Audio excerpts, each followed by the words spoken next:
The only fault I can find with the new book, You Might Be a Zombie and Other Bad News, is that because it comes from the editors of the humor website crack.com, you might not take it seriously enough. But kids, this is some truly scary stuff. And matter of fact, it screams right on the cover. Shocking but utterly true facts.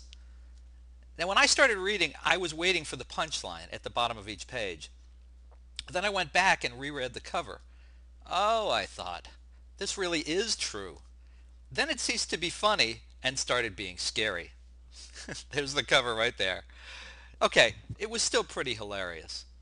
Now, you have to read chapters such as Five Awesome Things You Didn't Know Could Make You Sick, or The Four Greatest Things Ever Accomplished While High, or how about The Five Most Ridiculous Lies You Were Taught in History Class. Okay, you got the idea? Joining me today to explain himself and his book is Crack.com editor Jack O'Brien. Jack, welcome to Mr. Media. Thanks so much for having me, Mr. Media. I appreciate it. Glad to have you here. I got to ask you, am I the first person or just the latest to admit thinking that the book was jokes at first, only to kind of self-correct after a few pages? Yeah, I mean, we always try and explain that because there's a lot of humor out there, like The Onion, where everything is satire and it's all, the joke is that they're making up fictional scenarios. We have, for the past 4 years, since I relaunched the brand as a website, have really focused on sort of interesting nonfiction stuff. And so, yeah, I mean, we just hope that people sort of get the message as it's blaring at them from the cover of the book, as it seems like kind of came across to you All eventually. right, are you But trying to yeah, suggest that maybe you want me to hold up the cover of the book too? Here there it is, you go. folks. Actual, I still have the galleys here Woo! because I've just gone off that. One of these days they'll give me a copy of the actual Now, thing. when you say But that, it makes me think that you're shooting for with Crack.com. You're shooting for something that's maybe closer to the old Spy magazine as opposed to Mad magazine, or even the old Cracked. yeah, I mean, I'm a fan of the old Spy, and yeah, we're definitely not really anything like the old Cracked. We tried to grow it up sort of with the audience, like you and me and a lot of our writers who grew up with the brand, but we wanted to kind of grow it up, and there wasn't really a magazine like Spy or like some of the things that the National Lampoon used to do. Um, Out there kind of doing funny but still factual nonfiction articles. And so that was sort of the idea behind crack.com when we relaunched it. And, that's sort of carried over to the book. The book contains 22 of our most popular articles from the past, I guess, 3.5 years Wow. now.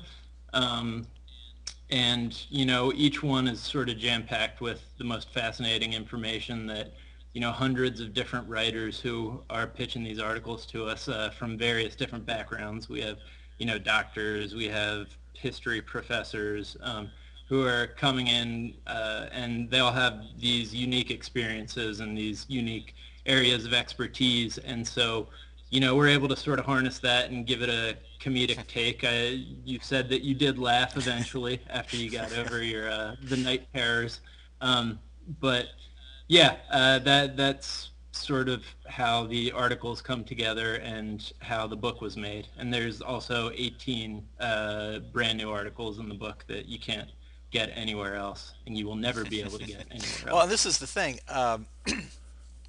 This is a very fact-based book, and it's the kind of thing where if one person were assigned to do it, I would think to get this kind of information, it would take years, literally years. So it's a collection of things that Yeah. have been done and other things.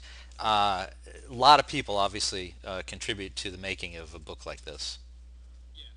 Yeah, a lot of people contribute to it, and the fact-checking process, on the articles that we had already written and put up on online, Penguin put us through through their fact checkers, and had us. Uh, a lot of the things that turned out to be true, I was actually kind of surprised that they ended up being true. But yeah, we say the book is too factually correct for the internet, and I stand by that. I, I People, have to I think that. Well, Let's I have see. to Oh tell you that God. one of the things that I found most upsetting in here, because I don't necessarily agree. I can't believe this is not true, and I'm going to tell you what it is. Um, Uh-oh. and for those of you keeping track at home, this is on page 112, and the section is, wait a minute, I didn't have that right in front of me. The five most frequently quoted bullshit statistics. Number Yeah. three. Oh, we're allowed to swear on Number here. three, folks, men think about sex every 6 seconds. Listen, I take great pride in thinking about sex every 6 seconds, whether it's expected of me or not. And now I read this and I find out it's a load of crap. Please, please tell me that that one's It's fake. it's actually true, and when I found that out, I was a little relieved because I thought there was something wrong with me. Yeah, this is sort of one of those statistics that you hear a lot on like morning drive time radio and stuff, and from doctors like Dr. Laura and people like that who will tell you that men think about sex every 6 seconds, and when you actually think about what that would entail, I mean. The like what if you're watching a World War II movie for 2.5 hours, you would have to then to make up for the time you spent hopefully not thinking about sex while you were watching Saving Private Ryan. You would have to your mind would just, as we put it in the book, have to be just a kaleidoscope of boobs and asses for the next like hour and a half straight to make up for the time lost if you were going to stick to the 6 second schedule. And it's just a lot of these things. The internet has not been great for how factually correct the information is that circulates among people. And this just happens to be one of those things that sort of got started as an I, email chain and that has been quoted by the I mainstream am just media shocked and frequently. amazed to hear about that. Because you think about It's sex got. every I think six my wife would seconds. tell you that it's probably more. She wonders she, she You're more wonders of how I a get man than anything I. done. And I'm I may be twice your age. I'm like 50 now. I don't know. What are you, about 20, Oh, 25, 30? I'm Okay. All 30 right. Not actually. not quite twice Yeah. your age. Thank God I'm not twice your age yet. But I'm wearing a toupee. oh, Uh, my God, where's mine? Um there are Here. some other real gems in here. You guys have a real thing for certain presidents, past presidents of the United States, kind of a recurring issue with some presidents. An issue. Well, I mean, there are some that we pay great homage to. Teddy Roosevelt, the book is dedicated to his left testicle um, for refusing to collapse and create an earth-devouring black hole. Uh, but I think our main beef is just with our history teachers who they taught us a version of reality that is sort of the Saturday morning cartoon edited for TV version of reality. And through over the course of our research we found out that reality is much closer to an R-rated action movie, horror movie, just like everything awesome that you saw in Hollywood. The movies you weren't supposed to be watching growing up. And as you mentioned, for instance, the article on the most badass presidents. Teddy Roosevelt. I don't know how this was not the first thing that I was taught in third grade. But he gave a speech with a undressed bullet wound in his chest. A man had tried to assassinate him.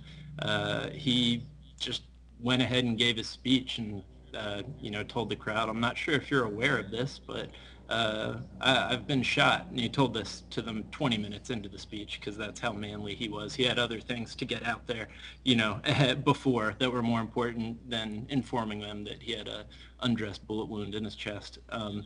But and the other guy that is just he's on the money in your wallet right now. Andrew Jackson was just a total maniac. We've since this book came out, we've also found out about some ragers that he threw at the White House, just like totally dismantled the White House the day after he was elected president. Like there was they basically had to fill bathtubs with whiskey and put them out on the White House lawn to get people out of the White House because they were just tearing everything to shit. But in the book, the aspect of his legacy that we cover is his fondness for dueling, which I'm pretty sure you're not old enough to remember that pastime, but that was people. I think modern Americans tend to think of that as a kind of sissy thing where you have a glove and you slap the guy across the face, and you say, "I challenge you to a duel, sir." And in actuality, though, this was, every time you dueled with somebody, you were standing across from another man. The two of you both had loaded guns, and you would exchange shots until one of you was dead or wounded. And Andrew Jackson did this anywhere from 13 to over 100 times over the course of his life, and obviously had a fairly strong record because, there's one example where he stood across from a guy and gave him the first shot, which might be a good idea in pool, not so much when you're exchanging gunfire with somebody. And the guy actually hit him, but again, this is yet another president who, was able to shake bullet wounds off like they were a bee sting, and he shot the guy back, and that's the reason that his face is on the money and Jack, not the other let's guy. take a quick break. This is Bob Andelman, and you're Sure. listening to and hopefully watching the Mr. Media radio interview with Jack O'Brien, editor of Cracked.com, and the new book, You Might Be a Zombie and Other Bad News. And we'll be right back. Hey, did you know that you can listen to the latest Mr. Media on your phone with the Stitcher app? Stitcher is smart radio for your smartphone. Mr. Media is on demand and on the go with Stitcher. Download Stitcher for your phone today. Get the free download at Stitcher.com. That's STITCHER.com.